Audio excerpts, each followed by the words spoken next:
Okay, so a very good morning to you. This is Dr. Sameh, and this is EA300B, and this is the master class. This is Thursday, October the 10th, and it's 8 a.m. in the morning. Very early, I know. So, what we have on the agenda today, the revision. It's going to be a revision class, master class, where we're going to cover the three works that we have been doing over the past 6 weeks or so. We're going to start off with the picture books for obvious reasons and then make the transition to the other side of the only novel that we have taken so far. But before I address myself to this, I think a couple of you sent me a couple of emails the other day. One of them, I think, was Rania Al-Harbi. Rania, you sent me an email asking about the second quiz, the possibility that we do it online for you because you live far away and it's physically Yes, difficult for doctor. you. Yeah. The problem is that the second quiz has to be physical. It has to be paper based. You have to come to the university and do the exam. This is number one. The second idea or proposal of I think putting different exams together so that you instead of you coming to campus a number of times you only come one time or once. I don't set the dates. I mean the dates come to me from the teacher. Yes, I asked about the date. The date I'll share the date with you, but it's not me who decided this date. I'll send I think I need to post it even on the LMS for everyone. I wanted to clarify that. It's I would have yani liked to help you by Okay. allowing you to do it online, but Thank you, doctor. uh, Thank you. I'm sorry we cannot والله. طيب. I don't remember what other questions people sent me emails about. But if you guys have any procedural questions in my capacity as the BCC or the course coordinator, and if you think I can help you with those things, requests, come forward. We can have up to 5 minutes addressing those questions and those concerns, procedural or otherwise. So if you have any questions, come to the mind. I'm not talking about academic question. I'm not talking about the works now or yet.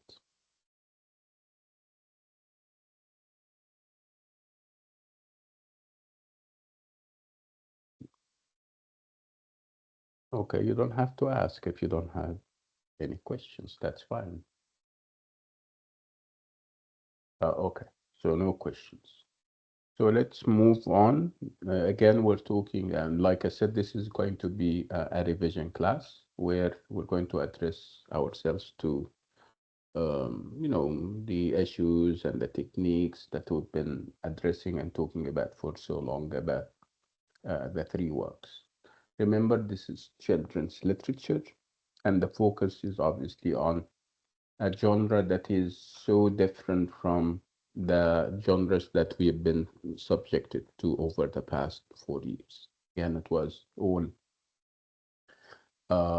traditional genres when we speak about narratives, whether those narratives were short stories or novels or even novellas. Remember, we took uh, Voltaire's Candide, which was also a narrative, so somewhere in the middle between being a novel and being a short story. So you have been exposed to all kinds of narratives. We're continuing with this when we do the other side of truth, but we also have a different type of children's literature, which is the picture book. And obviously, this is something that we exclusively do here at the Arab Open University. And I didn't hear of any other sister or brother university for that matter in the Arab world that are doing children's literature and more specifically um picture books. Again, the challenge with picture books would be the fact that you're not anymore focused on the text. We've been trained to focus on the text, to focus on the word, on the phrase, on the sentence, on the paragraph for so long. So weaning you off and making you focus or take your focus somewhere else is obviously something that can take long and can take time and take effort. But you're doing it, mashallah, in a brilliant way. Your responses are very, um, you know, appreciated. I mean, you're doing a good job so far. So again, with picture books, the focus is not anymore on the text. The focus is on the image or the picture that corresponds to the text. So you normally have two pages. On one page you have the text, and on the opposite page you have a picture or an image. And those images are now called codes. We call them codes. If you're into semiotics in your language classes, your linguistics classes, you know what semiotics are. We're talking about science, a system of science. But this time around, the system of science is made up of images and pictures. And this is obviously one thing. And then you also have the choice of colors, the transitioning of seasons, um, other para-textual elements like the title and how it is written. We are now even interested in some paratextual science and elements like biographical details about the author, whether they are put in the blurb, on the cover page or at the back, any um, perhaps reviews, copyright details, places of publication, dates of publication, what um, I mean, the order of publication and what edition we're having in our hands. Those are things that we used to overlook in the past. But now, with picture books, they are very important. They contribute towards, you know, arriving with you at a full understanding of what is it that the writer, um, including the illustrator, are trying to say. So this is what we have been doing with the two picture books that we did or we have done so far. Remember, we started off with the Tale of Peter Rabbit and then ended this picture book journey with Voices in the Park. Um, Again, what comes out from the experience would be that pictures are very important in a picture book, and a full understanding cannot be uh, attained unless and until people invest the right amount of time deciphering the codes in given in the pictures. We have experimented with that when we started with the Tale of Peter Rabbit. And the Tale of Peter Rabbit is both fun and funny. Funny in the sense that you have those compromising situations where you don't really know whether to laugh at what is happening or perhaps feel empathetic towards Peter. Um, this is part. And the fun is because we have a trajectory, we have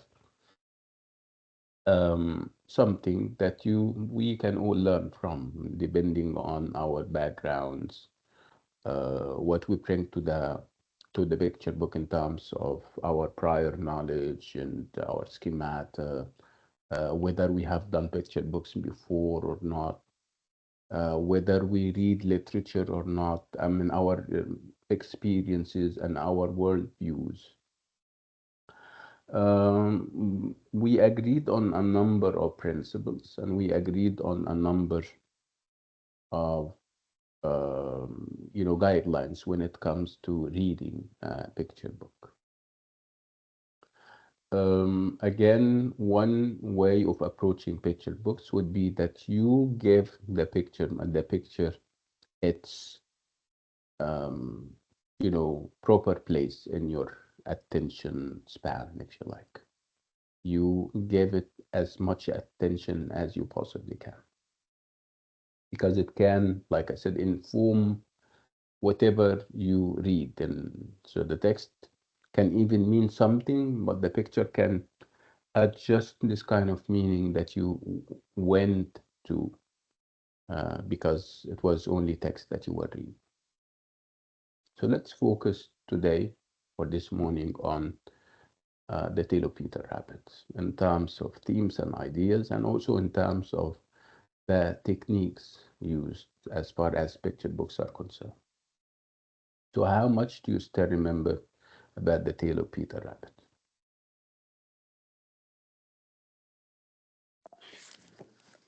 I remember the whole story and the explicit and implicit messages. Nice. Messages. So there are messages that are very clear and explicit, and there are hidden messages that Layan is referring to as implicit, which is true. Yeah. And this is, by the way, typical of literature. You can read the surface meaning and you can satisfy yourself with this, but you can move on a deeper and a more subtle, more nuanced level, if you like. And this is what we do. I mean, as English major students, we don't suffice ourselves with only one literal kind of reading of a text, whether it is a text or a picture book. So we delve deep into things. We try to come up with as much ideas as we possibly can. Texts are now open for interpretation. They are up for grabs. So um, there is no definite, clear answers to all the questions that you may ask in a text. And there is obviously no wrong answers. We have perspective, we have point of view, and we have impressions. So all you need to do is to confirm those views or confirm those impressions with evidence from the text and perhaps from outside if you're reading a secondary source. And this is exactly what you guys were doing. So again, let's go back to what Layan is saying about the implicit messages that the text is filled with, if you like. Let's first of all start with the fact that this is a narrative, but not like any other narrative. It's a narrative in the sense that you have a story and you have a narrator, but it doesn't end there. Remember, this is not just another narrative. This is what we call visual narrative. Visual narrative because part of the picture book um, is the image or the pictures. The pictures are very important.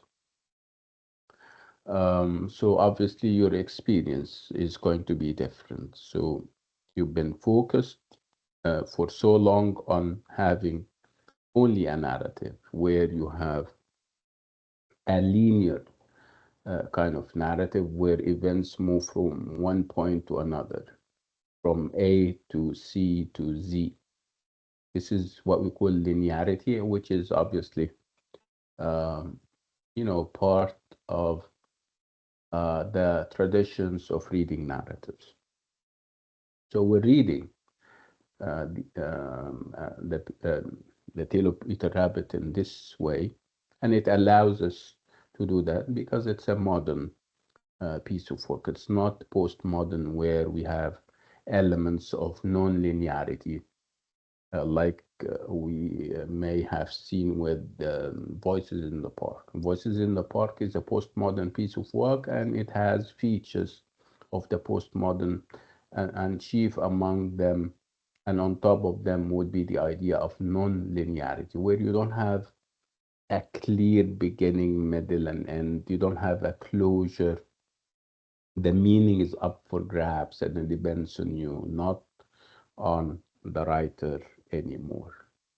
So again, the tale of Peter Rabbit is, um, like I said, a visual narrative. So you have the narrative, which is the words, and you also have the images that you need to kind of engage with so that you can come up with meaning and full meaning, I promise you. So what did we say about the tale of Peter Rabbit?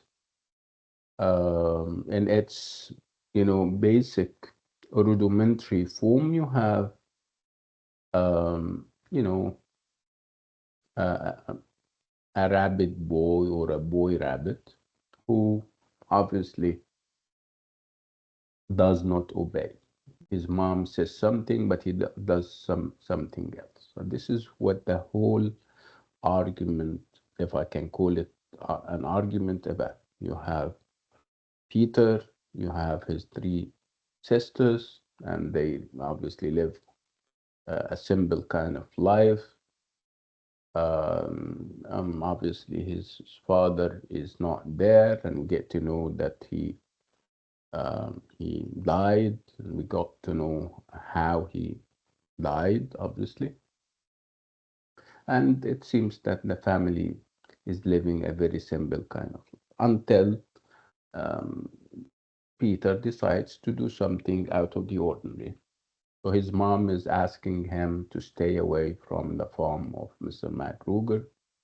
And the next thing you know is that he goes there against the odds and against the advice of his mom. And of course, you know what happens to him, the adventures that he goes through, and the kind of risks that he took, and it could have cost him his own life, like it did with his father. But this is the storyline. So it's adventure that we're having. And adventure and this sense of adventure is not new to children's literature. Actually, children's literature is about this boy, for the most part, this who goes on, um, or embarks on a journey, and he moves, of course, around, and he does all types of things, and he emerges victorious at the end. Again, that was meant to perhaps train people around, especially children, boys and girls, that boys do stuff and girls do something else. So you have those elements of masculinity, you have those elements of manhood, you have those elements of toughness, all associated with the boy. The girls were relegated to the background. They were not given the opportunity to be to appear as fierce, to appear as, strong-willed and strong-headed and strong everything. No, they more like the sisters of Peter, as we have seen. They are very delicate, very docile, very obedient. They have no say. I mean, if mom says something, they immediately obey. So these are traditional rules, and they were given to us in children's literature. And it seems that the writer uh, um, in this picture book is also subscribing to that, because Peter is behaving this way. Peter is the one who takes matters into his own hand, typical of men and boys, while the girls are presented as docile, as non-assertive, as very obedient. See? And the fact that they are given at the end of the picture book food that is diverse is an indication that the writer is trying to say, yeah, this is the right course of action. They should they should behave the way they did. While depending on your interpretation, Peter was punished and he was reduced to mere chamomile tea kind of drinking, which is obviously dry and bland, and I don't know, perhaps sour. So this is perhaps in some of the interpretations is punishment enough for him, because uh, he's he is manly, of course. He's showing us his muscular powers and prowess, but he is also disobeying, and he is dissenting, and dissenting is not a good thing in a traditional society. So it depends on your perspective, of course. But do we have traditional rules? Yes. Are those traditional rules observed? Absolutely. Do we have gender rules? Yes. Are those gender rules upheld? Absolutely. So again, it's the tale of Peter Rabbit, where we have those elements and those features of children's literature that highlight the role of men and boys and relegate women and female children to the background as being passive, non-assertive, having very little to say about things. Um, what did we say about the visual part of the picture book? Because this is, as I said, this is part of what we're supposed to look at. The visual part would mean the corresponding images and pictures. What do they highlight? How did you see the central character, Peter? Where is he presented most of the time? Is he close to us? Is he far away? Is he small or gigantic? Remember those considerations? We said that whenever you have a picture book, you need to look at these angles of vision. You need to come up with conclusions about why Peter is close up and why Mr. MacGruber is presented as very distant. Is it meant to perhaps um, make us empathize with Peter and perhaps hate MacGruber or what? Remember those things? Yes, Yes. What else do you still remember about the visual aspects of the tale of Peter Rabbit? that one of the first pictures when mother gives instructions to her children, but unfortunately, Peter had has his back to his mother and Mm. is obviously not listening. Yeah, this is very significant, of course, right? Yeah, go ahead. Yeah, go on, Yala. And yeah, and he's impatient to leave. And his jacket was blue because the blue usually is for boys, and her sisters they wear pink Hmm. pink clothes, Yes. which is the color for the girls. Hmm. Yeah, that's good. Very good. Color symbolism is very important. Yeah, this is something that everybody should look at. Yeah, you're doing a good job. Yeah, Layan. Yeah, this is a very interesting point. Um, Yeah. what else do you still remember? I'm talking about the visual aspects of the picture book, and then I'm inviting everyone to come to the mic and participate. Again, we're focused now on the pictures, how significant they are. Remember, I said that those pictures are more or less like codes or signs. They lead you to certain places when it comes to interpretation.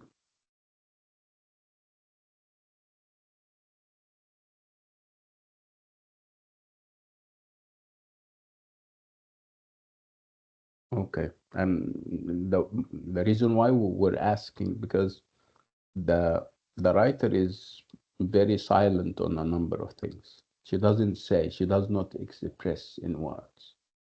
In order to perhaps discover what she, or figure out what she wants to say and whether she has messages, you have to go and look at the pictures and see how those pictures are drawn, remember? So you need to always remember, as a rule of thumb, like they say, if the character is near, is the character is within your line of seeing or sight, it means that you need to look at things from his or her perspective or point of view. This is meant to, for us to perhaps empathize and feel pity for the character. And it happened on a number of occasions with the tale of Peter Rabbit. While, I mean, the farther and the further the character away from us, the bigger the distance between us and him. If you have a distance and that's an emotional distance, it means that the writer is trying to create this kind of um, animosity, if you like, between you as a reader and the character involved. So these are things that you need to think about. You need to, because sometimes you have a close reading uh, passage, and it doesn't have to be a passage, it can be a picture.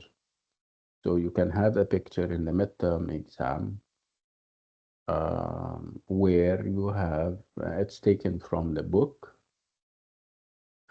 and you need to kind of comment on it. So commenting on it would be analyzing it, would be kind of breaking it down to its basic components, talking about its different elements, the characters involved, where they are on the page, what colors, if any, are used, what kind of reactions you can register on their faces, and feelings of sadness, feeling of happiness, fear.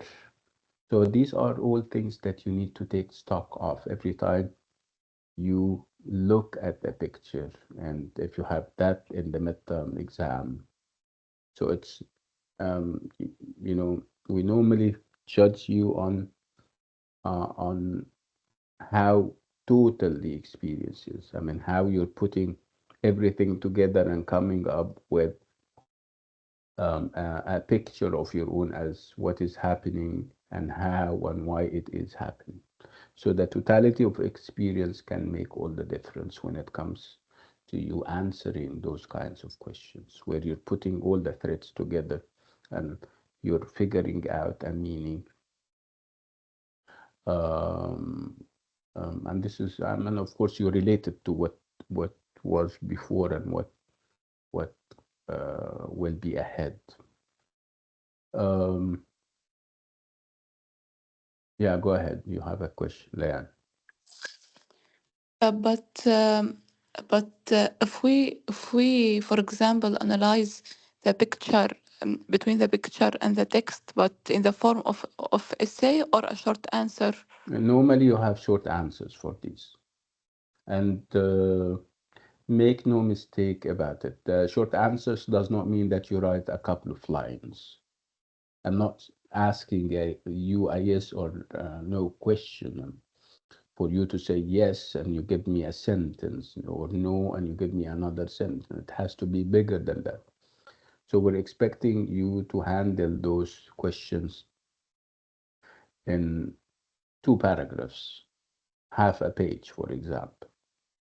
This is at least how I accept those short answers. Short answers does not mean very short answers where you write very small, a very small piece that does not say anything. We're choosing things for you because they are significant. And how are you going to highlight the significance if you're giving me a couple of lines? Okay, so don't fall into the trap of writing very little and you think that you covered everything, or writing too much and you think that you're giving me everything and then I choose from. No, be moderate. Moderation means that you don't write too little and you don't write overwhelmingly too much. See?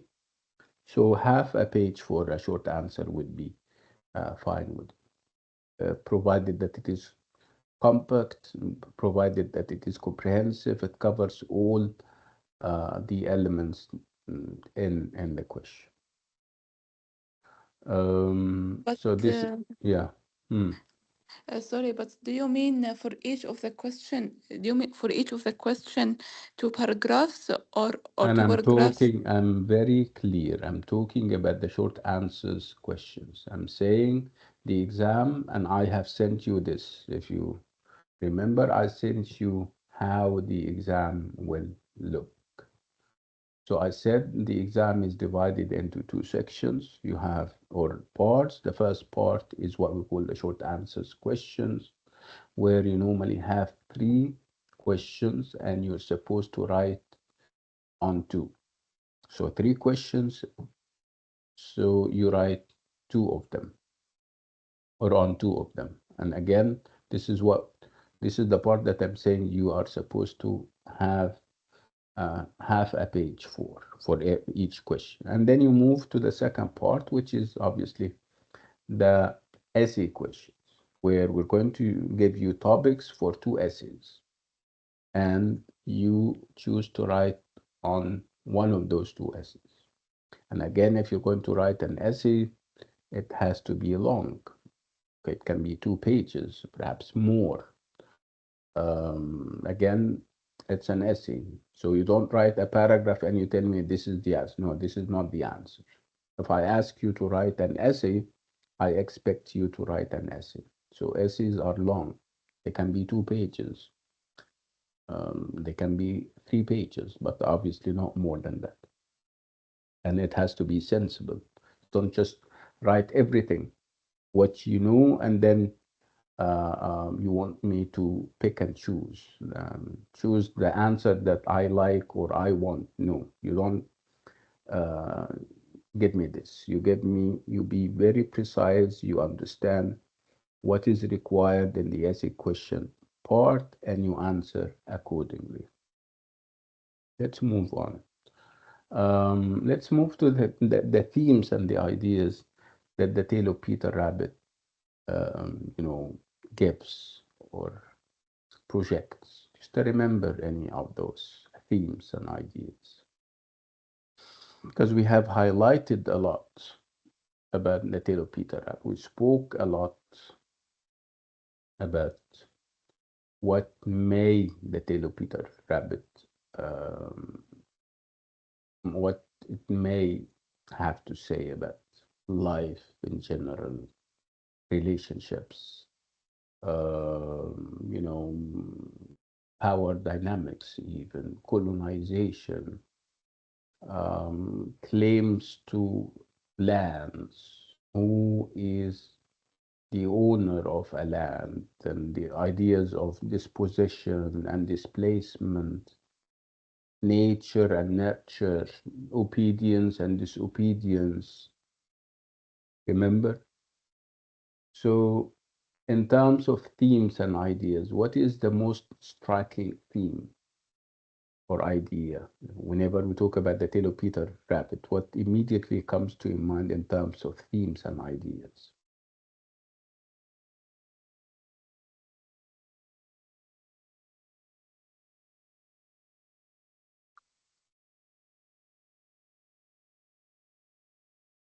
Hmm.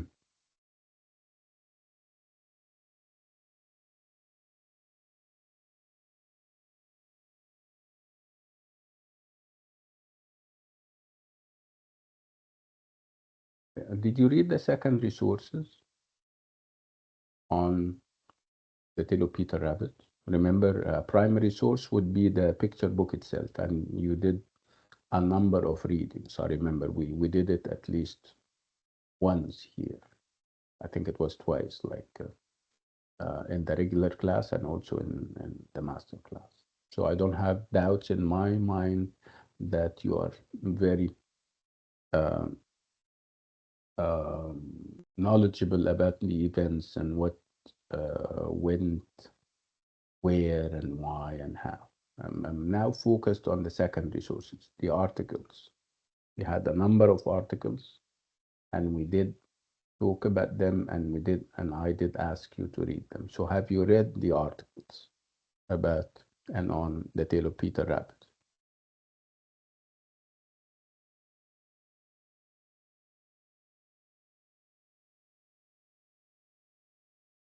Hmm. Perhaps you did, but you forgot. Yeah, okay. So that's fine. So again, coming back to the idea of themes and ideas. Again, remember we spoke about the idea of disobedience, for example, the idea of transgression, the fact that you have a figure of authority, and this is the mother. And in traditional societies, you follow what this figure of authority asks you to do, what she or he dictates. And obviously, Peter does not do that. The other girls do that, and they are very obedient, and they are rewarded at the end. And he is a figure of disobedience. And we even kind of related him to archetypal figures of disobedience, rebellious characters and transgressors down through the centuries and the ages.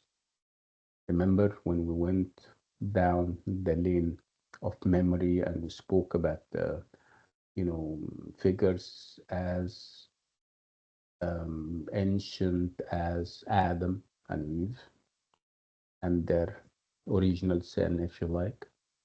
Spoke about, perhaps we didn't, about Satan as a rebellious figure. And then when you go down in history, remember you did, for example, Dr. Faustus, the figure as a rebellious figure, challenging orthodoxies and the wisdom of God. And so this is one of the ideas that we spoke about. So Peter, the character, can be one of them, can be a transgressor. And again, when you see him being punished at the end and fleeing for his life and almost killed, you feel that this is some kind of retribution and punishment because of the transgression that he made, the fact that he violated the norms and mores of society by being disobedient to his mother. Do this, but obviously he didn't. So you have this idea of authority and whether this authority is being followed or challenged. We also spoke about gender roles and whether those traditional gender roles are observed or not. And the answer was yes, very much so, where you have um, the character of Peter presented as male, as masculine, as manly, as adventurous, um, as somebody who has a mind of his own. And these are all traditional. These are traditional stereotypes about males and men, and they are promoted in literature.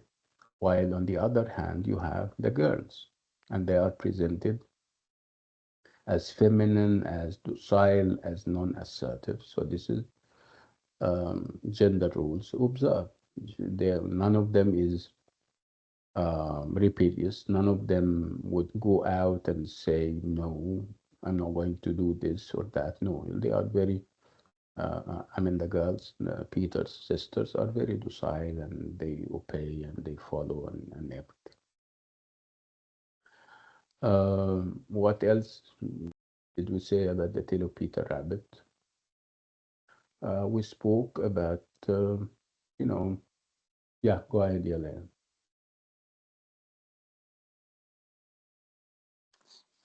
No, sorry, you can continue. That's fine, go on. And when I read when I read a little bit of the article, "The Tale of Peter Rabbit," I read that Beatrix Potter is a specialist in concealment. Conservation, you mean? No, concealment. Hiding things, you mean? No, no. Um, concealment. I like like how can I say? Concealing things means that you try to hide something. You don't say something in an Yes, explicit way. This is what you're trying to say? yes, Well, it's not that she is an expert. She's, this is her way of, kind of getting her messages across. And this is, by the way, true of all literature. Literature shouldn't be immediate and it shouldn't be very direct. Directness in literature is not a very good sign. So what she is doing is that she's dropping codes and signs, and she asks you to put them together and come up with your own conclusions. So I don't believe this is concealment. This is literature, and literature is just about that. Um, so again, we're talking about those themes and ideas that we can take away from the picture book. We spoke about obedience and the lack thereof. We spoke also about the power dynamics when we spoke about, Matt Kruger and everybody else. I mean, the rabbits,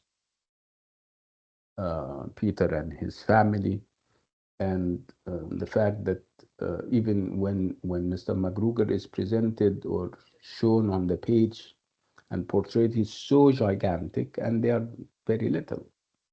So this is power dynamics because he is gigantic. He has the upper hand.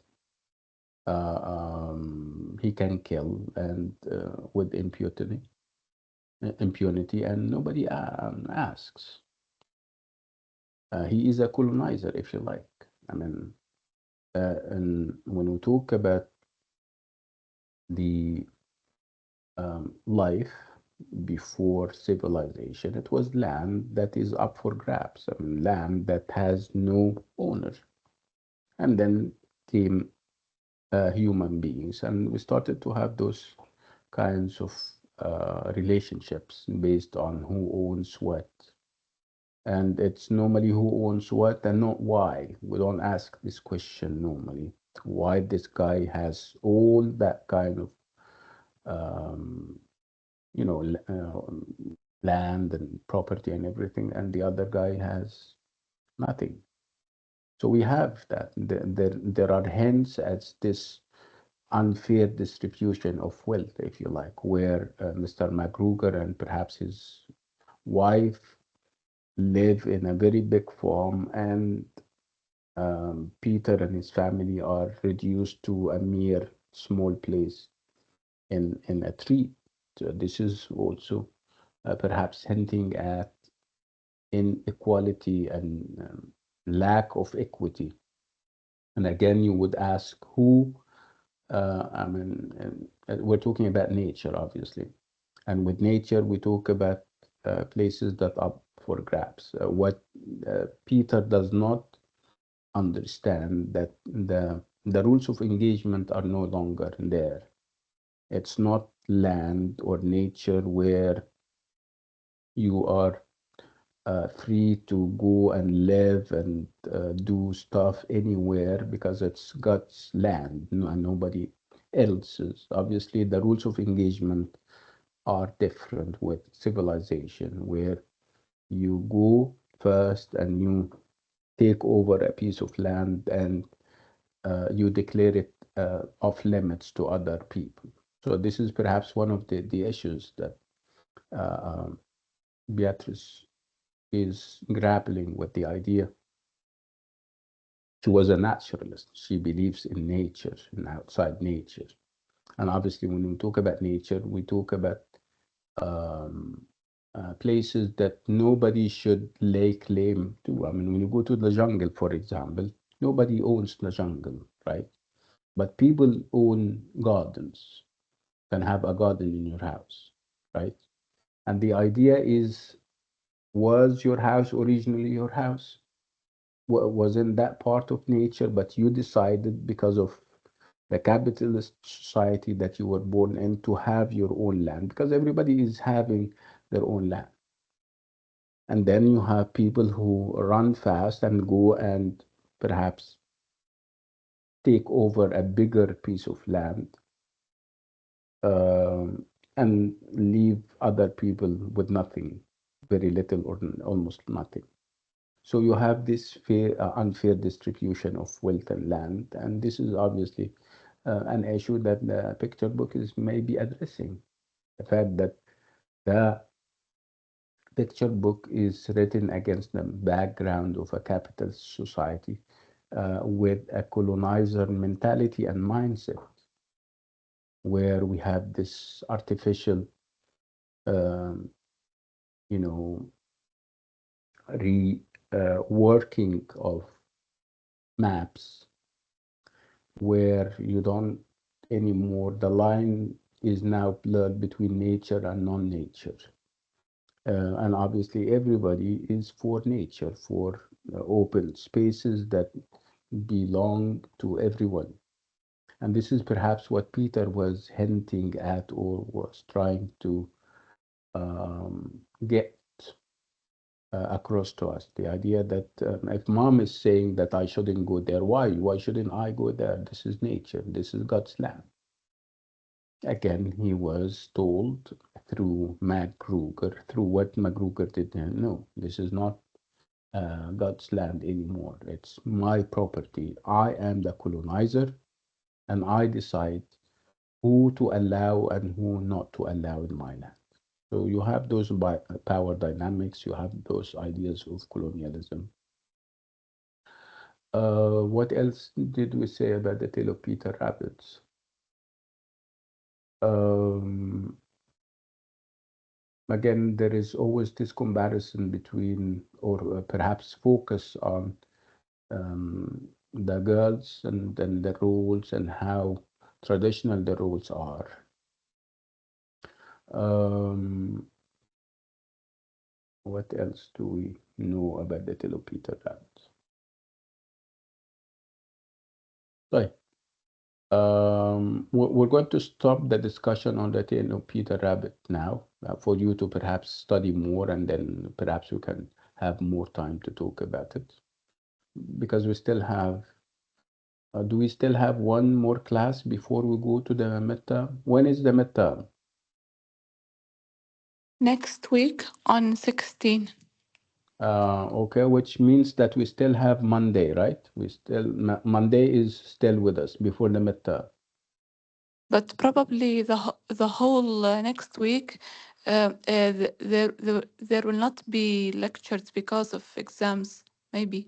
No, what I understood is that classes are going to be online, and our class is online already.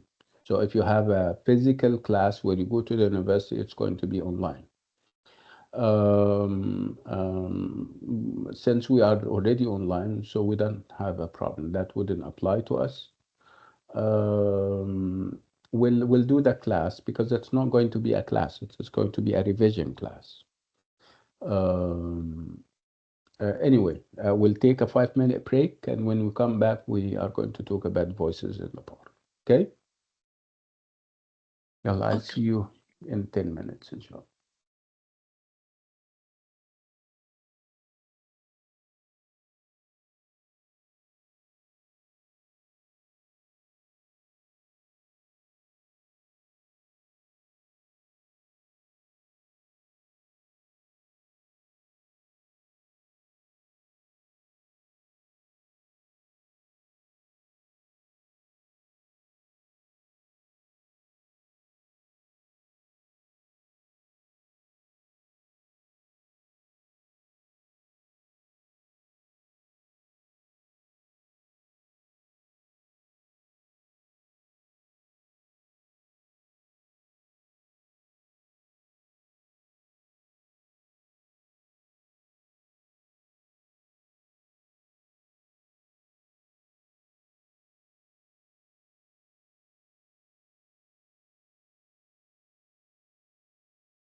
Hello, we're back, huh? Can you hear me?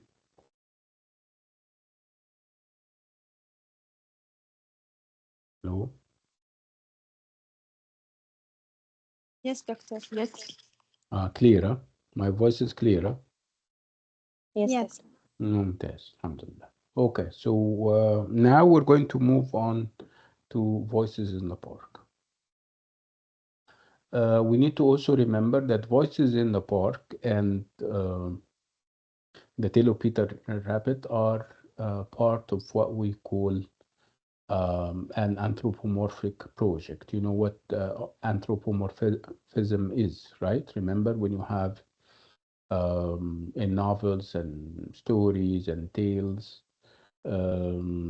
characters are presented as animals, and you normally have a moral at the end. Okay, so we have seen that with Aesop, and this, I mean, our first example would be Aesop. Aesop is a Greek fabulous, somebody who wrote fables. Fables are stories where animals are presented as human beings. They have human being qualities. They love and hate, and they do all pretty much all the things that human beings do. They cheat, they betray, they tell lies, and sometimes they are honest. And normally the trajectory is towards, a moral lesson at the end. So whether we're talking about the Tale of Peter Rabbit or Voices in the Park, we have anthropomorphism, the fact that in the Tale of Peter Rabbit you have rabbits speaking and behaving and doing, engaging in and embarking on journeys, adventures, and out of that you come up, of course, with issues, with themes and ideas and more moral lessons. The same applies to Voices in the Park. We have gorillas acting and behaving like human beings. They are characters, they speak, they behave, they feel sad, they are out of employment sometimes.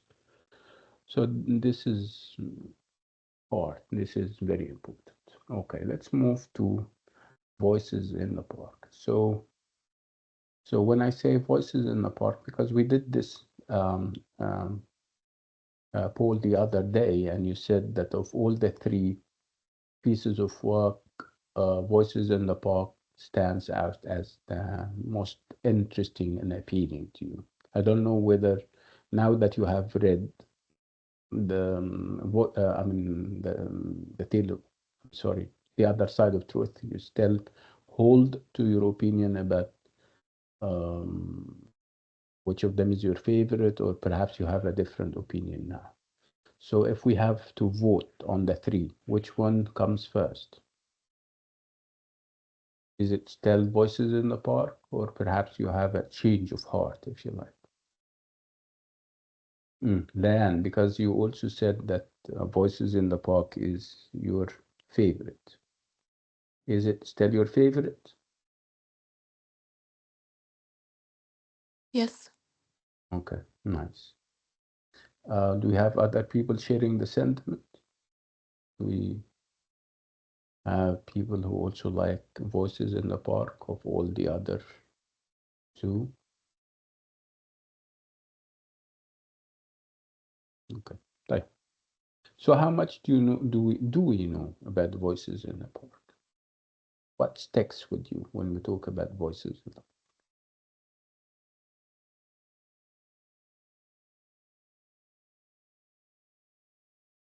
Do you ask uh, uh, do you ask to everyone or of us Yeah, or only me? Ah, yeah, everyone.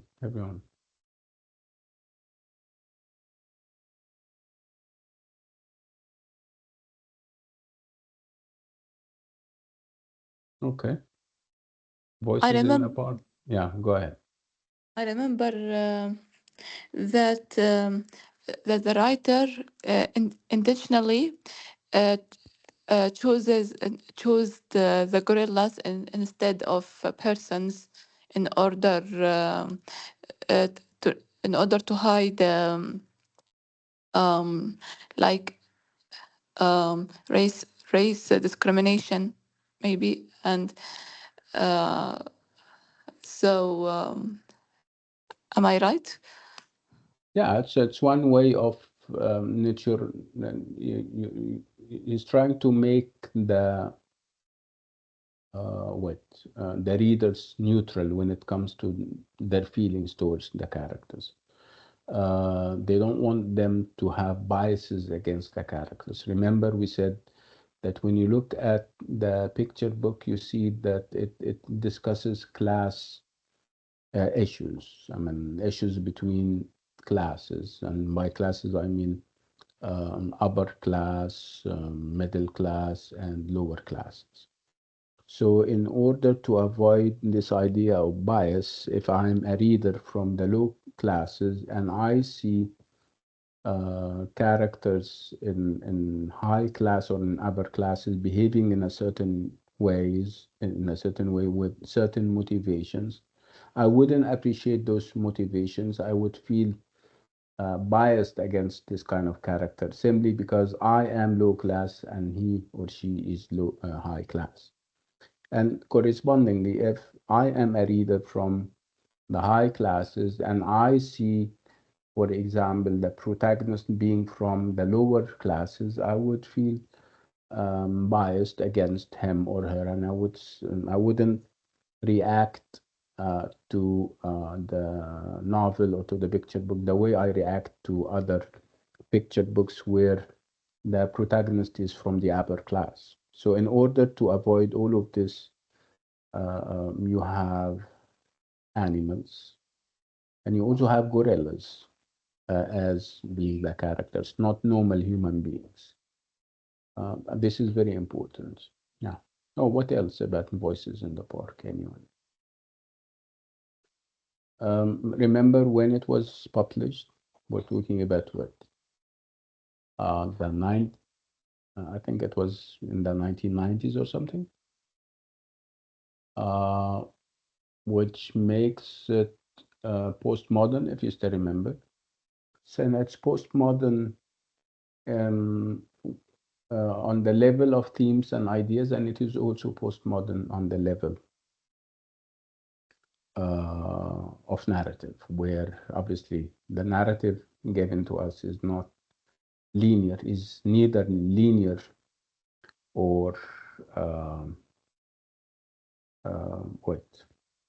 Sometimes you don't feel that there is narrative in the first place, where you have a number of narratives and they are on a collision course, if you like, where we can have competing narratives.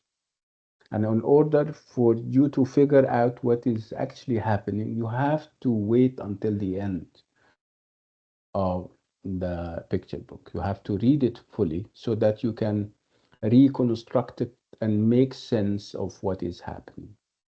So it's not linear. It's not very straightforward like we see in normal narratives, right? And it is also visual.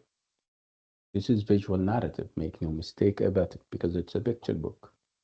So this is perhaps what links it to postmodernism, the idea of nonlinearity, the idea of, I mean, the absence of a closure, a clear closure where you know what will happen at or after um, the picture book ends.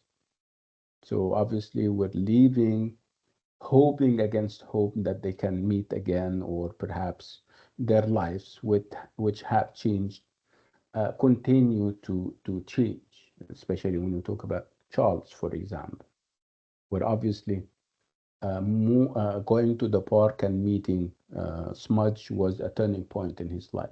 Whether he's going to keep the momentum and build on it or not, this is perhaps a question that I mean we cannot really answer, right? Again, we're talking about the influence of the mother. The mother can be very influential to the extent that I mean, when he goes home, he forgets all about it. Again, fearing the mother, her reactions, and and also measuring up to her expectations as an obedient son.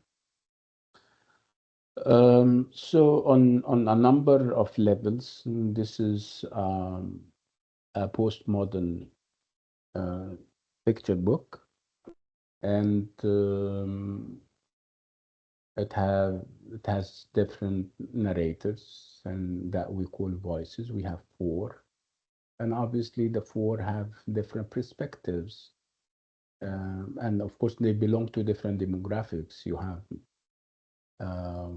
males and females. You have old and small and young.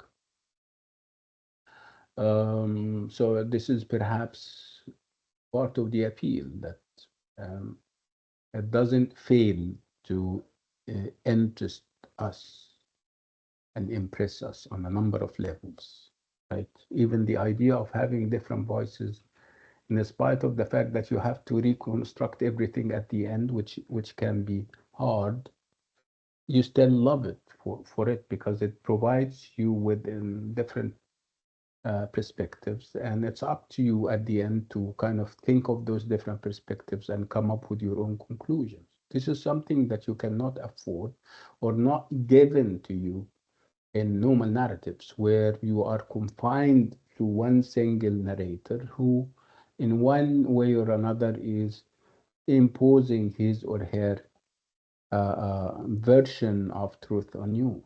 And this is perhaps what we will see in the other side of truth, where you're limited to one single narrator, one single angle of vision, if you like. So Voices in the Park, in this sense, is very innovative, is very original. It may seem simple. I mean, you normally say, well, nothing is actually happening. What is the plot? Where is the excitement that comes with people doing this and that, moving here and there? No, it's obviously we're talking about a picture book of ideas, a novel of ideas, if you like, where ideas matter, where attitudes matter, and nothing else. Voices in the Park, in this sense, is very interesting, it's very appealing. I mean, the ideas that it projects are also very important. Ideas of, I mean, social classes and the clash, the eternal, perennial clash between classes. They never meet. I mean, higher classes and lower classes, and people trying to reach out. I mean, obviously, those attempts at reaching out to each other never works.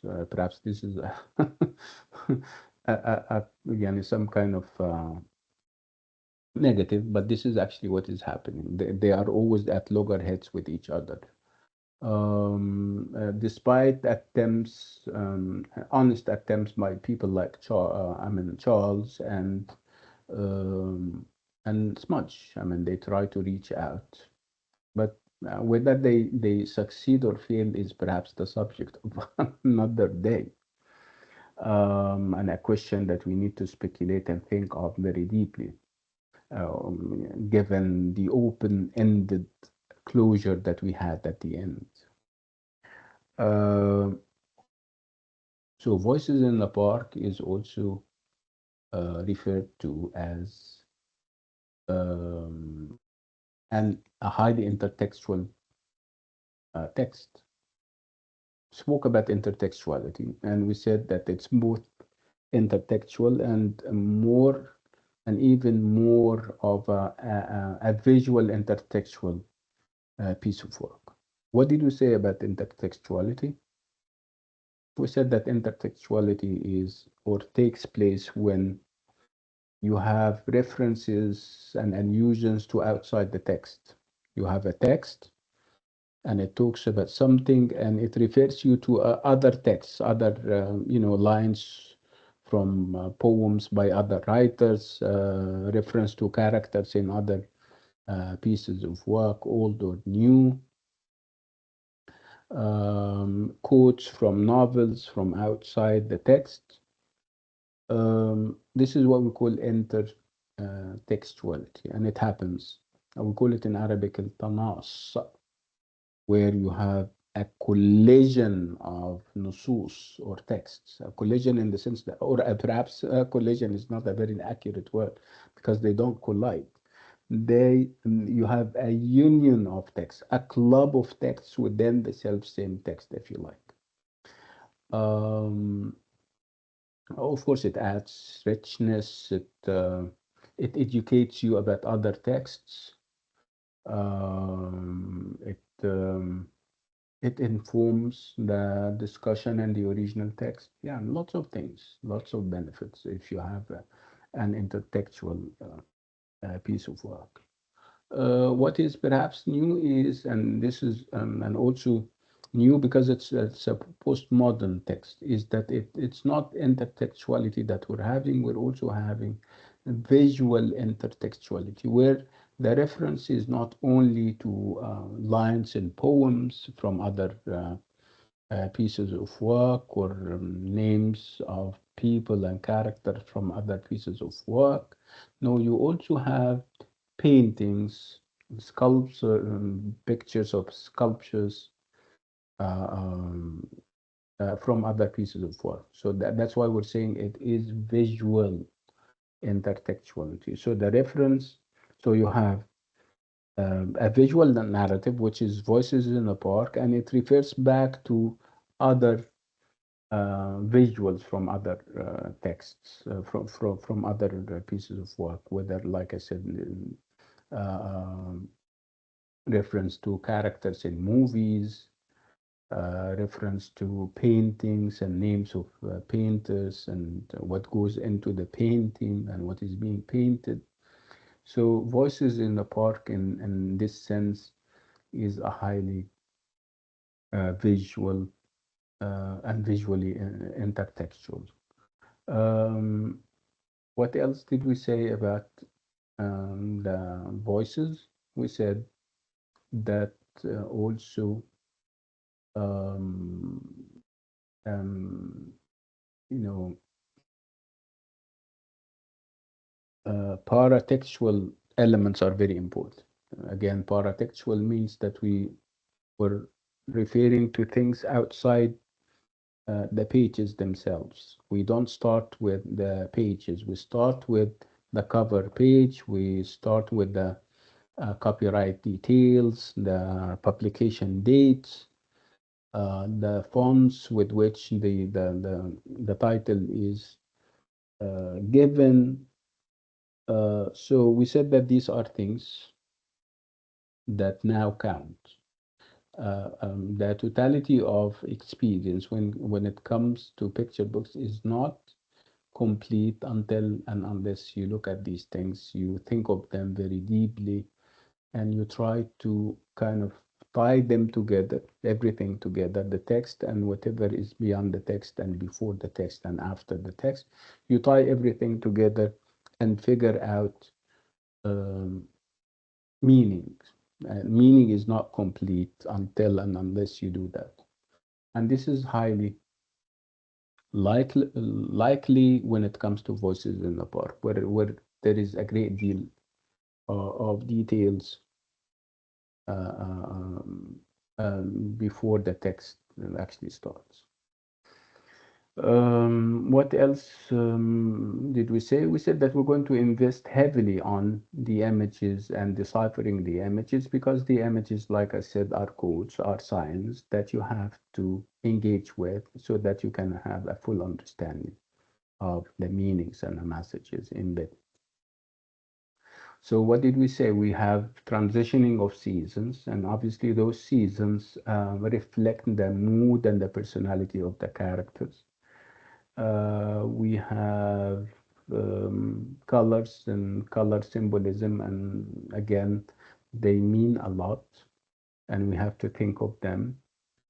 Um, we also have backgrounds to the pictures, whether the background is you have a clean place in the background, or it's perhaps a dirty place in the case of the father, and what this indicates. We also spoke about the fonts used. and whether they are bolded or not, whether there is it's Roman numeral, where this idea of formality and attached to them, or whether it's this kind of playful font that Smudge is using. We said that these are things that you need to look at and think about, so that you can have, you can understand, you can get to the bottom of things. What else did we say about voices in the book? Tell me.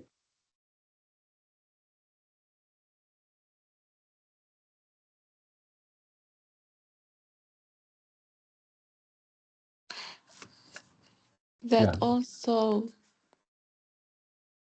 that also how can I say it? yeah, go ahead. Yeah, at the end of the story, when the mother and her son returned home, but they returned in silence, and this indicates a tense an atmosphere. be- because because the mother was a bit furious, and Charles was sad because he leaves his friend Smudge in the park. Yeah, I mean, So are you trying to say that, I mean, perhaps I'm asking you, did we end on a note of hope or not? I mean, having the situation that you're describing now with the woman being I mean, the mother being furious and the son being perhaps sad because he got separated from his new friend. Do you think this is we're ending on a hopeful note, or what? no Um, tense atmosphere. There mm, was a tense yes, atmosphere. yes, yeah. But obviously, the Charles that we meet at the beginning is obviously going to be different. He's not the wimpy guy that was presented to us. He changed. He has a change of heart, and this change is triggered by none other than Smudge, right?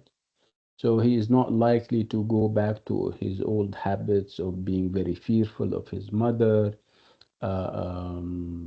doing her bidding, having no character of his own. Obviously, um, um, I think we're ending on a hopeful note that things are going to go back to norm or normal, where everybody is doing what they used to do. I mean, I think even the father, he is now have a dose of hope and energy that can allow him to go and look aggressively for jobs. The mother, I don't know whether the mother is learning any lessons, but what I know for a fact that Charles did learn a lesson or two from his encounter with Smudge, and obviously Smudge is such a wonderful girl, then she is going to keep being wonderful, and she is going to keep impressing everyone because of her vibes and the good vibes around her, her good nature, and her openness to things and to people.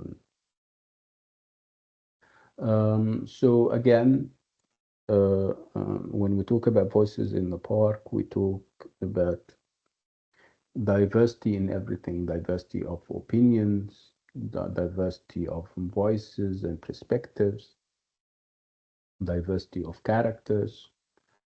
Um, and this is what is perhaps what is very appealing about it.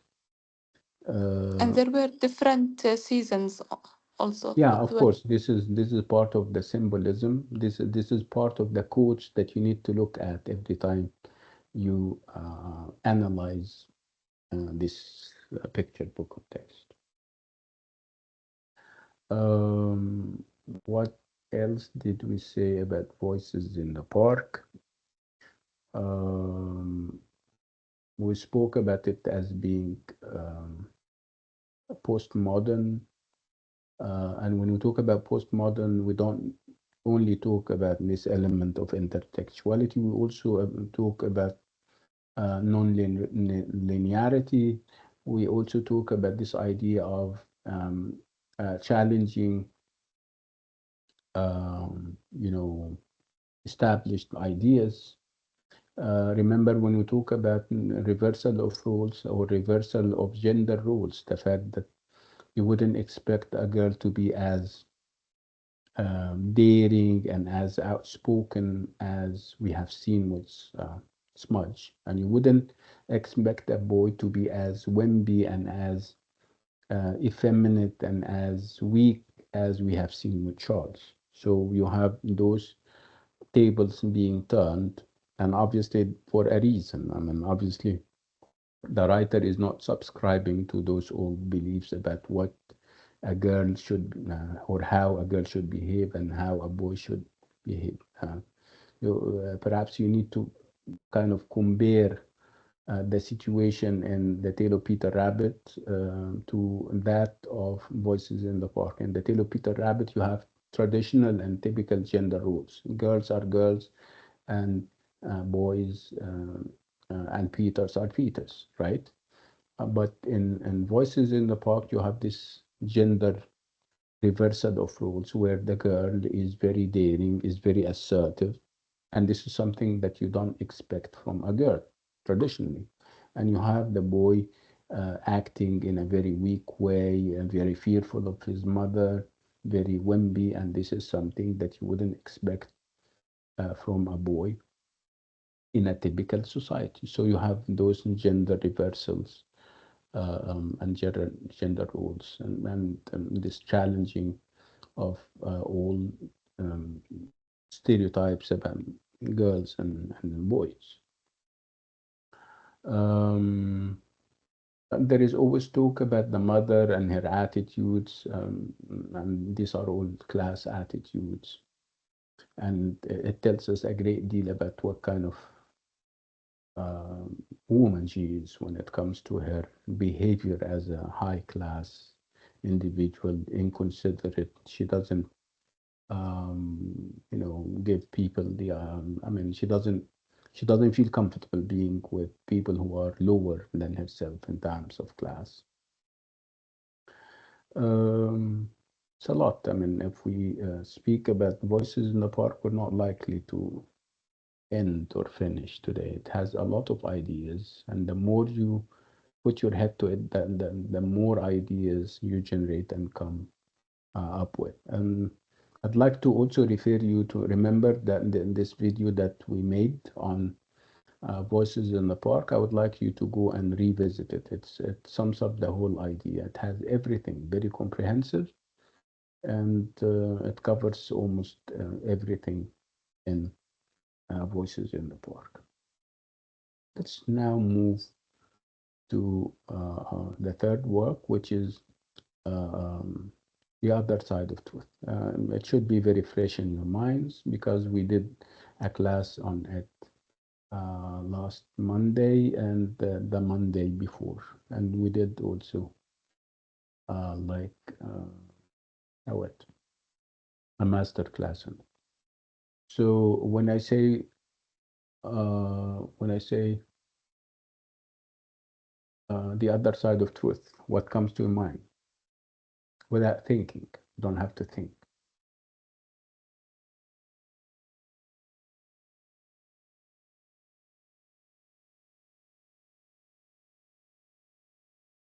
The other side of truth.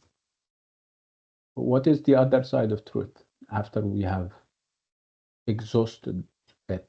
I mean, talking about its every aspect. So, how significant is the title, and why is it significant if you think it is significant? The other side of truth. So, you have truth, obviously, and it has obviously, if I say the other side of truth, it means that it has more than one side. Did we have that? Do we have more than one side to truth in the novel? Is this what the novel is revealing? No. No? I mean, there is the other side, not only one side, يعني. Yes, this is what we're trying to say. If we say the other side of something, it means that there is one side and then it's other, right? So you have, it seems that we have a polarity of sides and polarity of vision.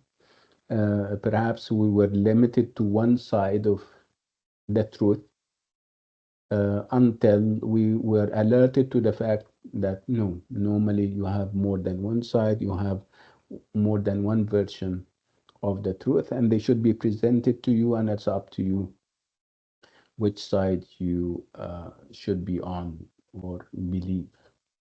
So to me, if you talk about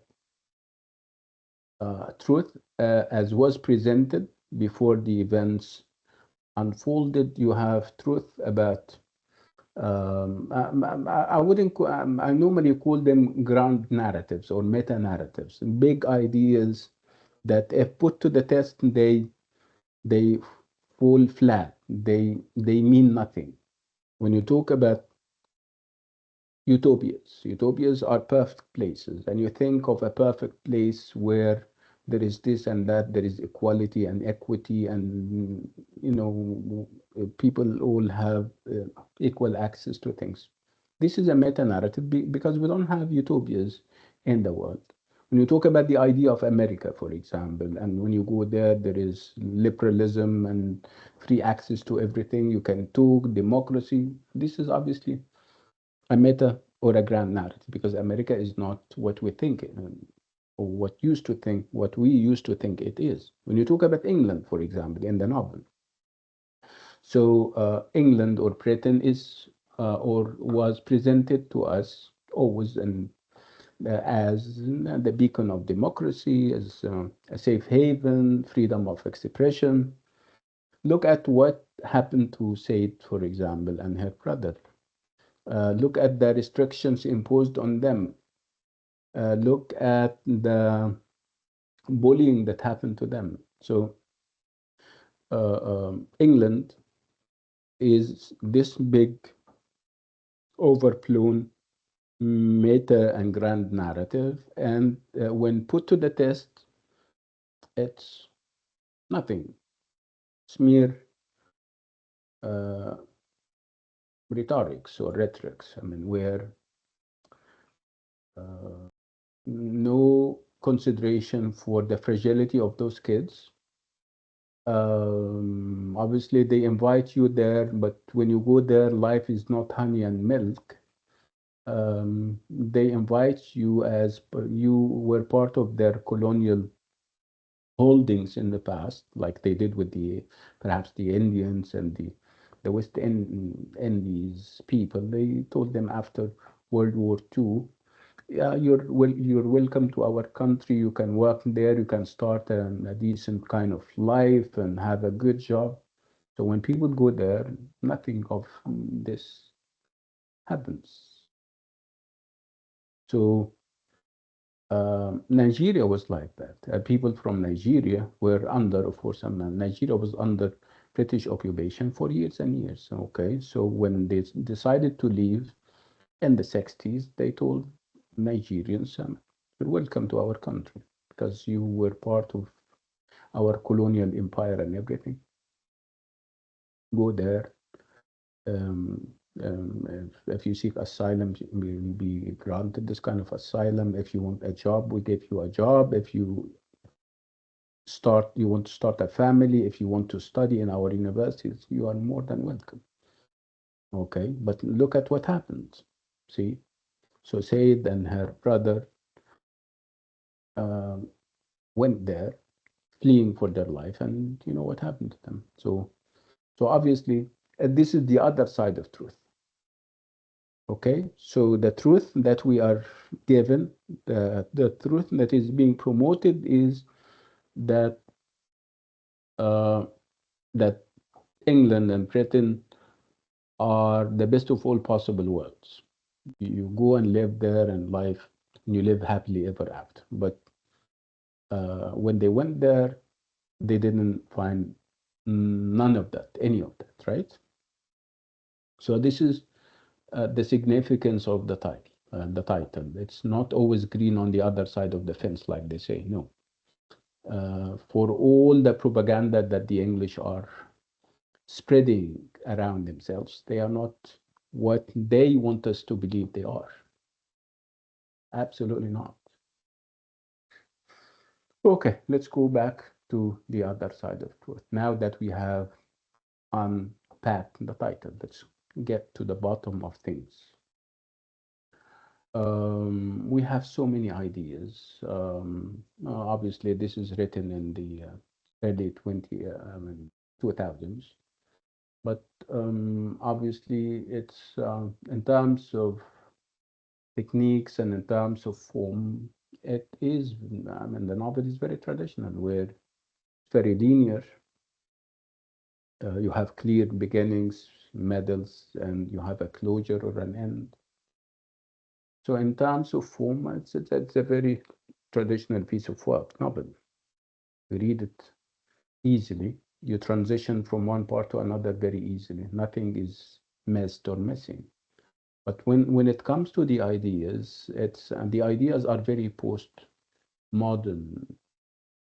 When we talk about ideas like immigration, for example, when we talk about the how children are now taking matters into their own hands, because there is a great deal of uh, instability in households where people are either divorced, you have single moms, single parents taking the whole responsibility on their shoulders. These are things that were not there in traditional societies where, you know, parents live together, they kind of stand together, they meet the challenges of life together. This is not happening, where there is a great deal of estrangement within the self-same family. You have, for whatever reason, people get separated, people travel, you have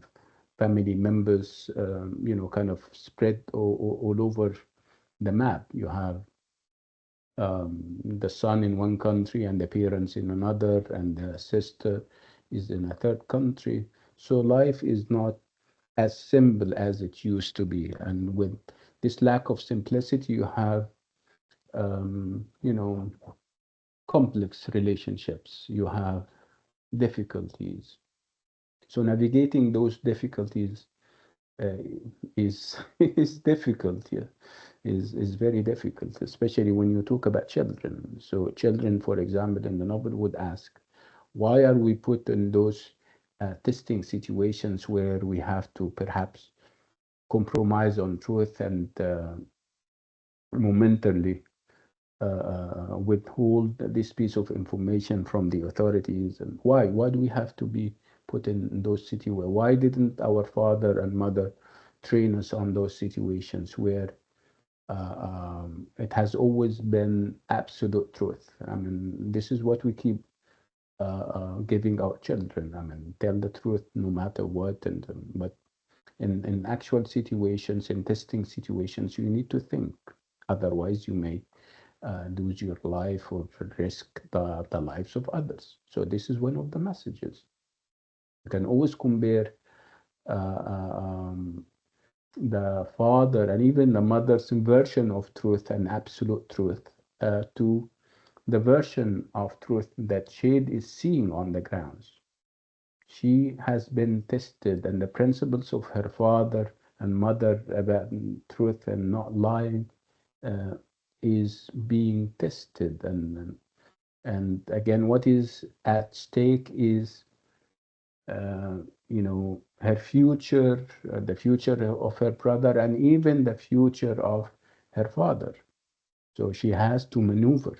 So this is something that we lack with the father. The father is uncompromising about truth, and that's why uh, um, he was hunted and haunted by the authorities back in Nigeria, and that's why his wife got killed. Um, See, yeah. Again, I'm repeating the fact that there is obviously nothing wrong with telling the truth, but you need to choose when and how you're telling it. So you can't be in a very compromising situation. You have family and everything, and obviously you're very small when compared to a state apparatus, and you try to play with it's as if you are in a jungle and you have this gigantic creature that we call an elephant or a lion, and you are very helpless, a helpless human being. You don't even have a knife to defend yourself, and you decide to go into a fight with the gigantic animal. No, you need to prepare. And obviously, the father was not very prepared in his fight against corruption and all those kinds of. So when Shade was met with challenges of that sort, she decided that she can momentarily withhold part of the truth for a nobler cause. She doesn't want to hurt or to have her brother hurt.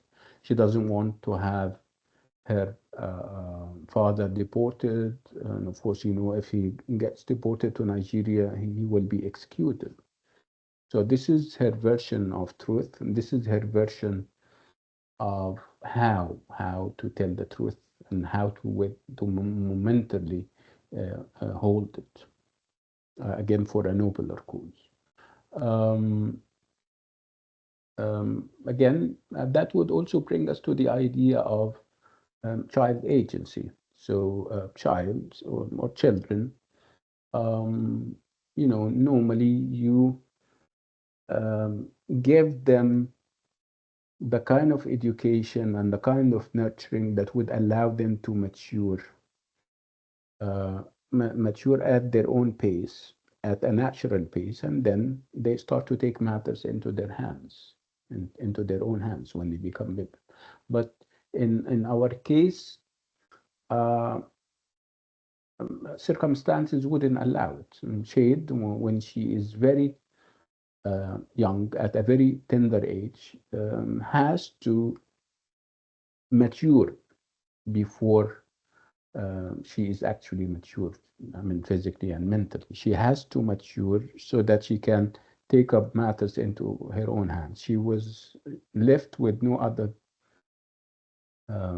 options. Um, and this is obviously agency. Whether we think it's the right thing to do upon the part of the society or not. Again, I told you that in normal circumstances, you would leave the child to grow mentally and physically at his own pace, at the natural pace. But for the child to grow mentally and intellectually and physically before his or her time, this is obviously an indication that something is wrong. Um, and then you have children who show agency, who can show that they are up to the challenge, like Shade or Said. But you have other children, and for very good reason, they cannot. Um, I mean, it's difficult for them to accept the challenge because they are children. So the likelihood that they fail is very high. So that's why it's agency with some children, and it's not agency with others, the others who cannot kind of live up to the challenge. Again, do they have to live up to the challenge in the first place? The answer is no, because they are children. Okay, but anyway, in our case with Shade, she took up the challenge and she lived up to it, and she emerged very victorious at the end. So you do have child agency regardless of the reasons and the circumstances. Again, agency with children happens because everybody else failed those children. We wouldn't have child agency if every element of society is doing its job. I mean, parents behaving in mature, acceptable ways. The other sectors of society, like immigration, is also behaving according to the standards, upholding the spirit of the law, for example, not the letter of the law. And this is what we have seen with Shade. Remember that they are immigrants and seeking asylum, it is true, but they are also children. So whatever applies to adult immigrants and asylum seeking shouldn't apply to children. They should have special treatment because they are very fragile. And this is obviously not happening. And this is obviously a system failing the children. And that's why they have to be resourceful enough, perhaps lying momentarily and strategically so that they can earn this asylum that they are after.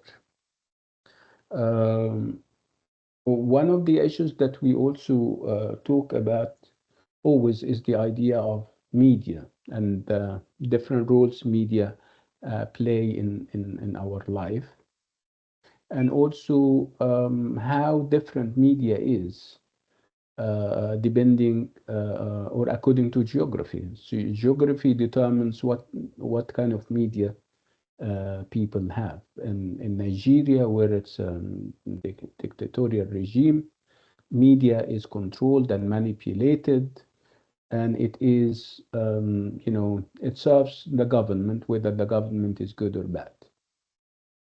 It's not independent, in other words. But in places like the US and Britain, media is more liberal, is freer. People, freedom of expression is guarded. Media exposes corruption, is, becomes a safety net for people who are persecuted, who whistleblowers, people who come out and perhaps expose and reveal secrets about corruption here and there. This is the role of media. And it is, the people in the West are better off. It is true, but of course, with the events that we're seeing unfolding every day in Gaza and in other places, media in the West is not as honest and non-biased as we think they should. But they are anyway better off, and people are better off with them than in places like Nigeria and countries in the third world, for sure. So again, this is one of the ideas that the novel is grappling with. Media, its different roles, and also where media is. Geography, sometimes your geography is your destiny in terms of the role that media plays and how transparent and how unbiased media is. What else about the other side of truth? Among the themes that we also highlighted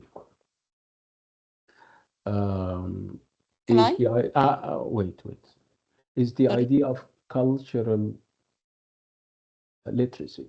And this is one of the ideas that Naidu is kind of obsessed with. The idea that perhaps this is what she noticed. She noticed that her readers, European as they are, blue-eyed and green-eyed as they Caucasian as they are under the impression that they have the world for them. I mean, the world means England and Europe and full stop. There is nothing and no one beyond that. So she's trying to alert them, to perhaps wake them up from their moral slumber, if you like, telling them, no, there are other people out there in other continents and they don't live in privilege like you're doing. They don't have entitlements. They don't have perhaps free education or access to education in the first place. They don't have fresh water, fresh running water. Their countries are in states of wars, whether those are with colonizers or civil wars. And the end result is that their children in those war-torn countries are suffering. So she, she's trying to hit this hard, telling her educated, European and English audience that they have to show empathy. They have to be more educated about the sad states or state of affairs of people beyond their borders. At one point in the novel, I don't know whether this novel or perhaps some other novel or novels, you have characters confusing between when they talk about Africa, they don't know whether Africa is a country or a continent, and this is obviously very ironic. So again, this is one of the things that she is, addressing herself to the idea of nurturing and developing cultural literacy among her readers, white as they are, European as they are. Uh, Cultural literacy is what she is after. Yeah, go ahead, yeah, Leanne.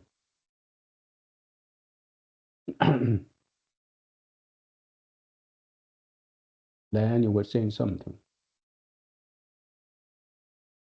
And also I remember that we talked about the writer. It's the writer that yeah, the origin of the writer, and that she's also a white person, uh, but she how can I say? But she's with Yeah, the majority of yes, black yeah, people. yeah, that's true. Naidu is, a political activist come novelist, and she's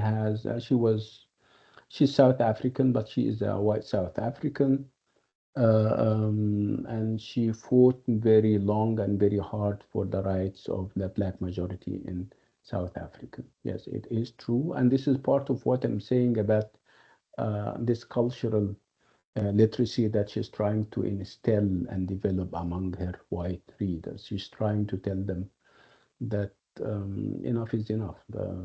Those, whether we're talking about blacks, whether we're talking about Indians, whether we're talking about people in the Middle East, Muslims or otherwise, those are, human beings with rights, and we have been denying them those rights for so long, maligning them, thinking very little of them, looting their treasures. And it's about time that we started to change that. It's about time that we started to change our mindsets about those people.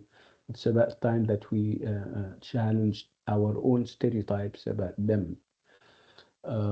Again, you would look at Said and her behavior and how good her English is, speaking better English than even the English in terms of her turn of phrase, her knowledge about the world, her world views when she was at school in England, her ability to use the media to her advantage and to the advantage of her family, promoting the noble cause and the fair case of her father. These are things that she, as a native, a quote unquote native, is doing, which means that Naidu is trying to say, look, this is what you used to think of as ignorant, as backward. No, she is doing an excellent job. She's doing even better than you guys, white as you are.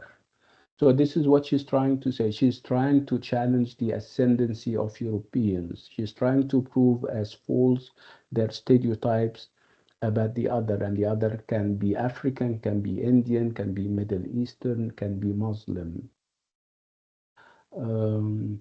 Yeah, I think, I mean, again, if we talk about, there are lots of issues that we can talk about, obviously indefinitely about the other side of truth. It's very rich with ideas and themes, but we're going to keep to whatever is in the book. And I think we said enough. On this note and with this item, we'll come to the end of this lovely master class, and I'll see you inshallah on Monday. You still need to hear from me. I need to check and confirm with you whether Monday is going to be, there will be a class in the first place or not. Because, yeah, I know that you may be busy with other courses and other subjects. And you, on Monday itself, you may be going to the university to do the MTA in another subject. But let me check and get back to you on the WhatsApp group, inshallah. Right, on this note and with this item, we'll come to the end of today's class. Thank you, and I'll see you, inshallah. Assalamu alaikum.